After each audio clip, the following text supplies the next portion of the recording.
এই মুহূৰ্তত আপোনালোকক গোলাঘাট হত্যাকাণ্ডৰ কেইবাটাও গুৰুত্বপূৰ্ণ খবৰ জনাই আছোঁ। গোলাঘাট হত্যাকাণ্ডৰ কেইবাটাও বিস্ফোৰক তথ্য বাহিৰলৈ ওলাই আহিছে। মই জনাই আছোঁ প্ৰত্যেকটো ঘটনা। লগতে আজি হিমন্ত বিশ্ব শৰ্মা ডাঙৰীয়াই কি ক'লে এই বিষয়ে সকলোবোৰ কথা আপোনালোকক জনাই আছোঁ। এই ঘটনাক বহুতেই লাভ জেহাদ বুলি আখ্যা দিছে। আজি অসমৰ মাননীয় মুখ্যমন্ত্ৰী হিমন্ত বিশ্ব শৰ্মাই SP আৰু CIDক দোষীক উপযুক্ত শাস্তি দিবলৈ কৈছে বুলি মুখ্যমন্ত্ৰীয়ে জনায়। ইয়াৰ উপৰিও মুখ্যমন্ত্ৰীয়ে জনায় যে ঘাতক নাজিবুৰ এজন ড্ৰাগছত আসক্ত লোক আছিল। নাজিবুৰে হিন্দু ছোৱালী এজনীক ড্ৰাগছ খুৱাই কলকাতালৈ লৈ যাই বিয়া পাতিছিল বুলি জনায়।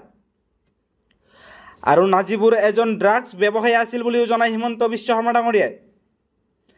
নাজিবুৰে ছোৱালীজনীক বহুত অত্যাচাৰ কৰিছিল বাবে আগতে জেলতো গৈছিল বুলি জনায় অসমৰ হিমন্ত বিশ্ব শৰ্মা ডাঙৰীয়াই।